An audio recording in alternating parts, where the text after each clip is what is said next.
It's likely to be one of the most exciting and close-run presidential elections in decades.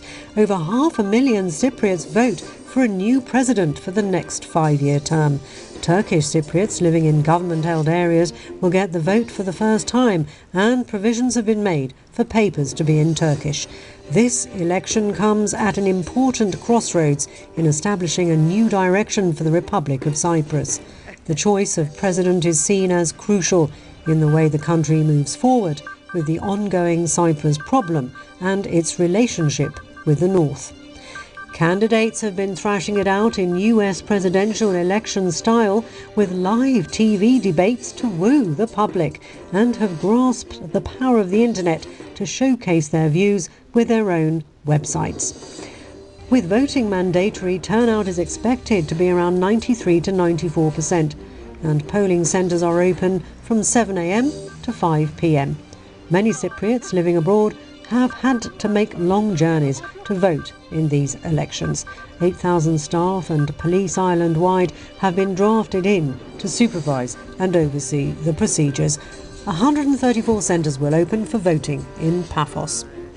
The winning candidate must win over 50% of the vote to be declared president. If no outright winner appears, the two candidates receiving the most votes will fight it out the following Sunday, when people will choose between the two remaining candidates. This is when Cypriot politics becomes complicated, as voters often feel compromised to vote for a candidate they feel no allegiance to. Although it's mandatory for Cypriot citizens to vote, expats cannot unless they are naturalised Cypriot citizens, a situation which doesn't seem to bother most British residents living here, as Lynn TV found out this week. I don't know enough about the internal politics of Cyprus to have a proper opinion. So no, it doesn't worry me too much.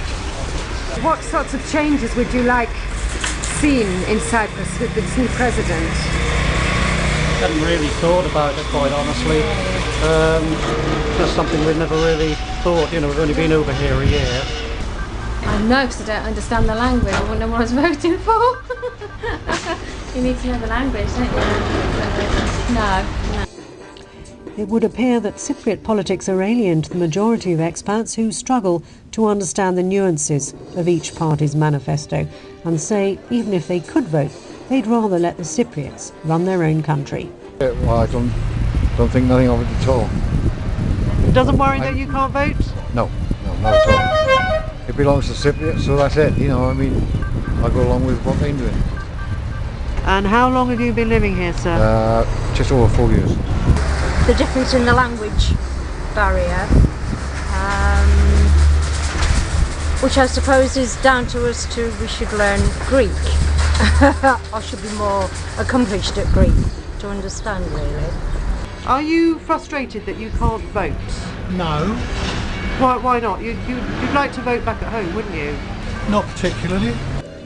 First results are declared an hour after the centres close, and the final result follows at around 8:30 p.m. A second round for the following Sunday is widely expected.